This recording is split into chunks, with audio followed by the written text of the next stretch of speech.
people's roles. And then once he turns a certain age, the drug really forces its way into his life, and the world he knows is not the only world that exists, and he has been part of a hidden story his whole life without knowing it. Literally taken from one world to another that has its laws, schools, currency, sports, history, and grudges. He finds out that something that most schools is wrong, but it's not gentle and it's not safe. It's structured, political, shaped by centuries of conflict. And then he ends up going to this place where he learns about this new thing, but more importantly, he learns who he is in relation to others. He forms intense friendships that feel permanent and rivalries that feel personal. This place that he goes seems really warm and wondrous and like lovely and just perfect, but that's just on the surface. It actually sits on top of very old secrets that never fully stay buried. Each year there's a new conflict. Obviously, sometimes it begins as a mystery, whether it be a strange event or a rumor, or something doesn't behave the way that it should. Other times, it begins as a shift in the atmosphere with fear, tensions, whisperers of something returning. The adults often seem super confident that everything is okay, but their confidence doesn't always match the reality of what's going on. As this character grows older, he learns that the world that he was introduced to is deeply flawed. It has systems of powers, social hierarchies, and long-standing prejudices. Some people are celebrated while others are quietly excluded. History is taught selectively. Justice depends on who you are and who you know. The past becomes increasingly impotent. Old decisions, broken alliances, and unresolved betrayals shape the present dangers. This character learns that he did not enter this world by accident, that they are connected to the biggest conflict in the entire franchise in ways they never asked for and never could have imagined. Over time, this wondrous, amazing place that they were at stops feeling safe, stops feeling like home. Walls tighten, authority figures become threats instead of protectors. Truth becomes dangerous to speak loud. Young people are forced to organize, train, and rely on one another because the adults who should be defending them are either unwilling or unable to do so. Friendships strain under pressure. Romantic feelings complicate loyalties. There's anger, grief, and fear become constant companions. And this world that he is now part of edges closer to open conflict, and neutrality becomes impossible. Eventually, the story moves beyond this wondrous place that the character is introduced to as a child, as a young child, and the survival replaces this need for, or this wanting for education.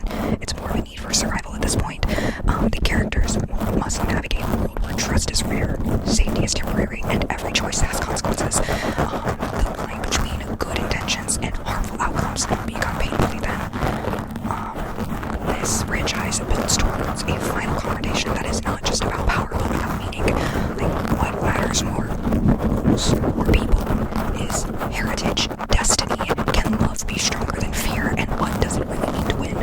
By the end, the story closes the loop it began at the start, answering questions about identity, choice, and sacrifice, and leaves this place, this wondrous place, changed by the actions of those who were once children, just entering this new world, excited to learn, and in turn, feel the need to survive and change what they know to make it a safe place again. So, that is kind of a little bit. What do you think? What are you thinking? This could be. I literally tried to keep in the theme, keep out as much of the plot that would give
where it's a fictional town in a real state that has a long, unsettling history that most residents seem to ignore. The story follows a group that are outsiders in different ways. They're bullied, misunderstood, overlooked, and they gradually find one another during the summer that changes their lives forever. People are already friends, but they add a few people during the summer. As they bond, they begin to notice something deeply, deeply wrong with their town. There are people that are going missing. Fear seems to be lingering in the air, and strange events keep repeating themselves every certain number of years. Each child starts encountering manifestations of their own personal fear, experiences that feel real, targeted, and impossible to explain away as coincidence. The group slowly realizes these events are connected to an ancient, malevolent presence that awakens periodically and feeds on fear. This thing has existed in this place for generations, shaping the town's tragedies and hiding in plain sight. While adults remain largely oblivious or unwilling to intervene, the kids are forced to confront the horror on their own. So, at its core, this is a comic range horror type thing that's about friendship, loyalty, courage, and the loss of innocence. These people must decide whether to run from what terrifies them or stand together and face it, knowing that doing so will change them forever. And this is what the first movie is about. And the second movie takes place decades later. The kids from the first one are now adults. They've all gone their separate ways, but they've built lives and largely forgotten about what happened in the town that they were growing up in. A series of disturbing events suggest that what happened when they were kids is happening again. They are all drawn back to this town they swore they never returned to. Reuniting as adults makes them confront not only the same threat that they encountered as a young group of kids, but also the emotional scars and trauma and unresolved fears they carried out of childhood. Memory plays a major role, both what they've forgotten and what slowly come back as they revisit familiar places and painful moments. Unlike the first film, which focuses on discovering and bonding, this second movie is about reckoning. Each character must confront how fear shaped their life choices and whether they can reclaim the strengths they once had together.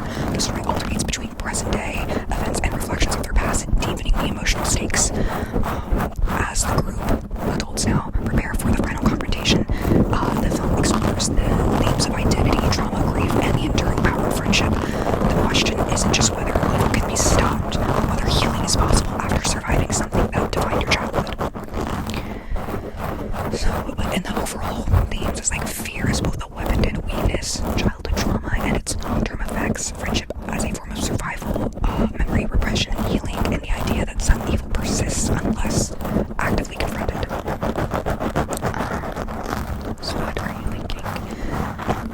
To me, this is easy because I picked things that I'm interested in, but if you haven't seen this, you won't know what I'm talking about. But I will give you a little bit more time, and I will give you some clues. This is a group of kids.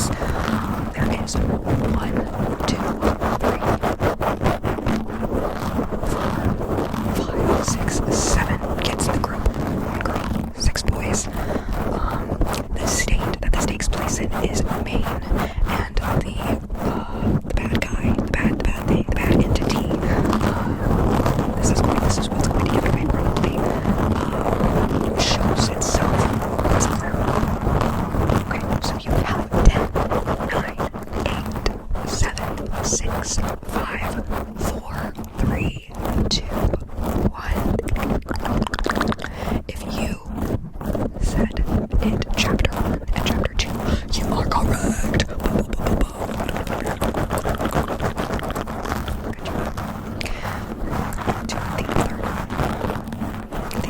This is probably going to be the hardest. Going to be the most difficult. It'll be great.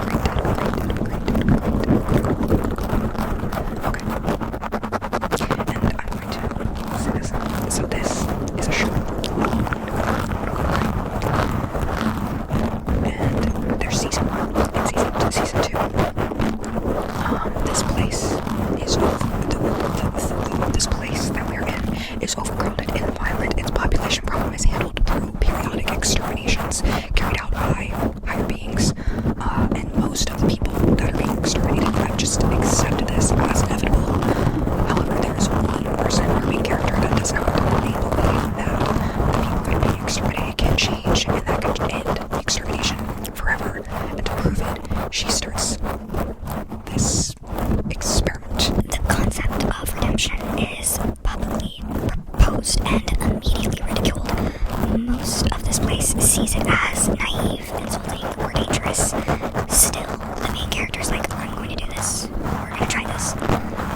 selfish gain, and some because they're just curious. None of them fully believe in the mission that this main character is like after them.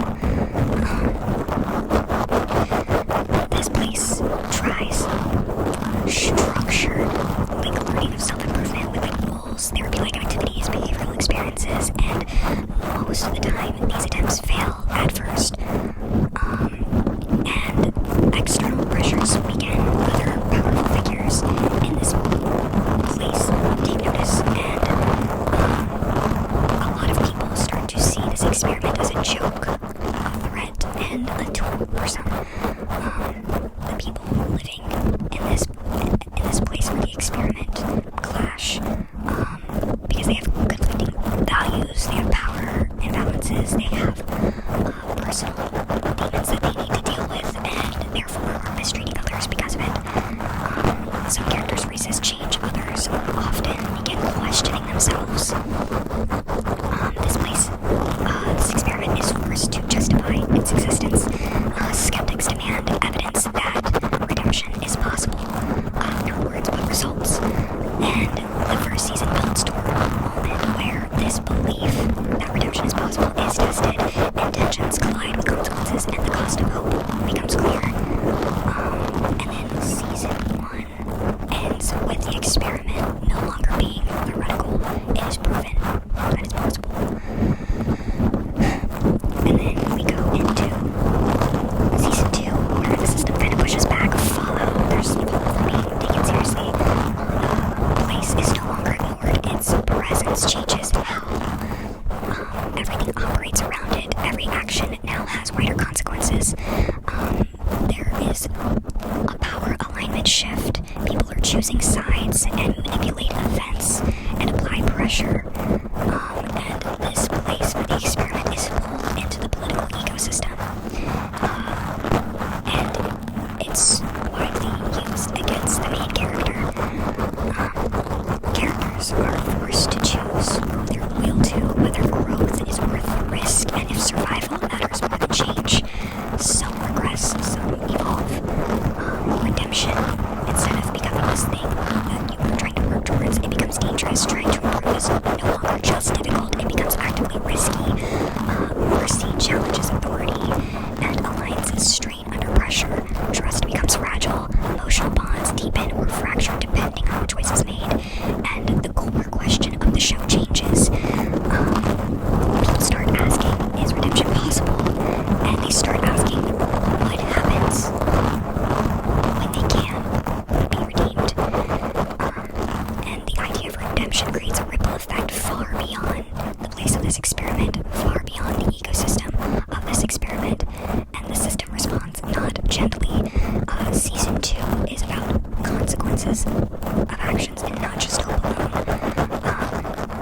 And overall, it's about change inside an unforgiving system, whether compassion is a weakness or a weapon, if people deserve mercy or must earn it, and what power does when challenged by empathy.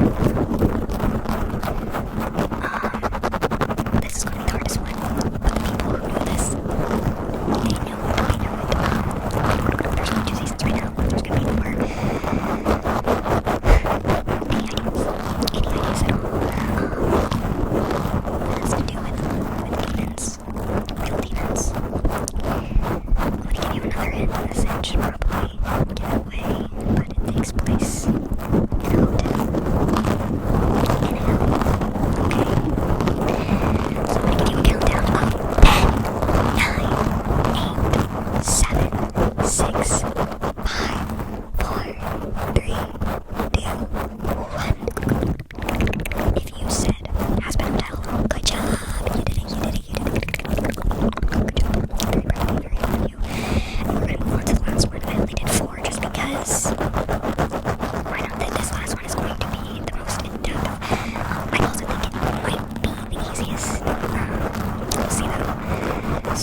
this place is not as small and safe as it seems, and that's something far beyond normal reality has crossed into their world.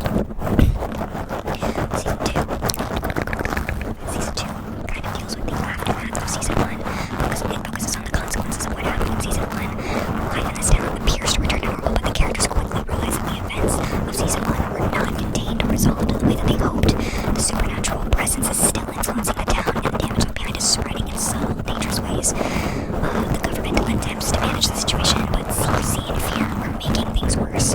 Meanwhile, this group of friends is struggling with trauma and growing up. Relationships shift as people try to protect each other, and the threat becomes more organized and intelligent.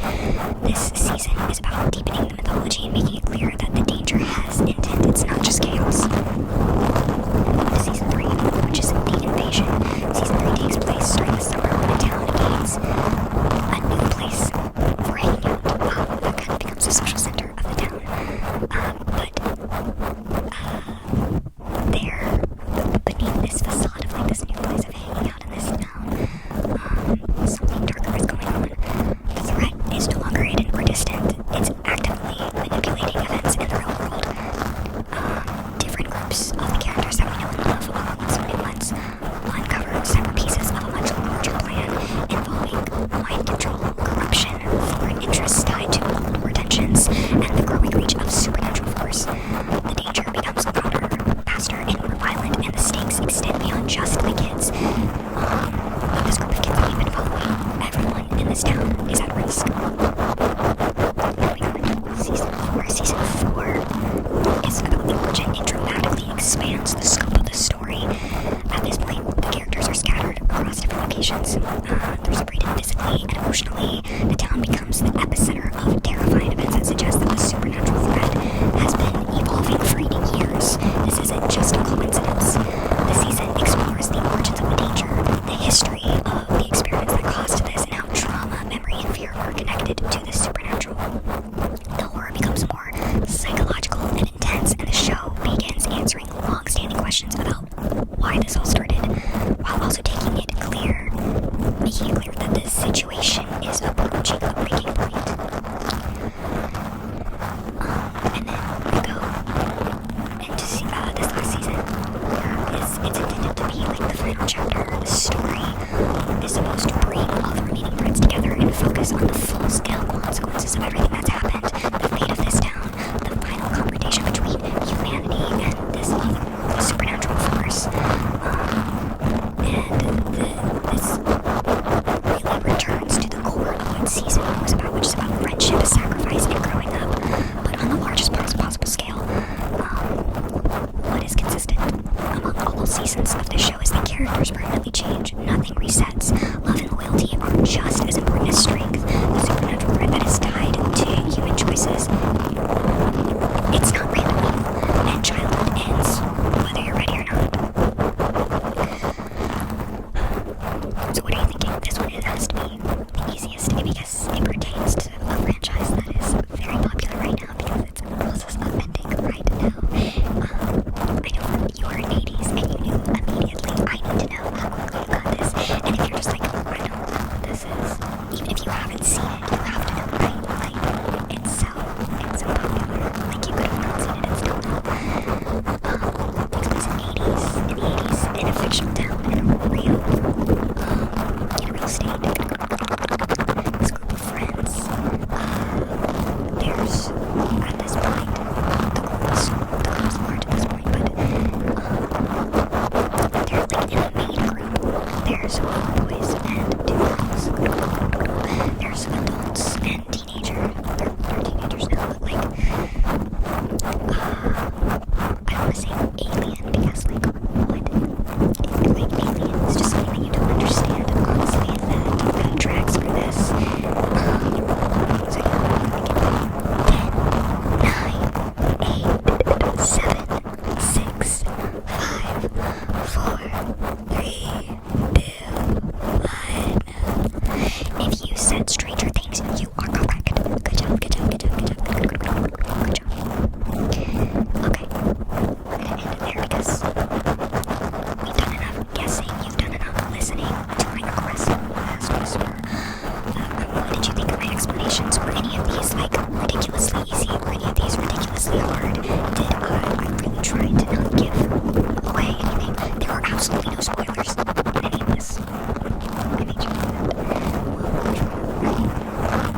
should I do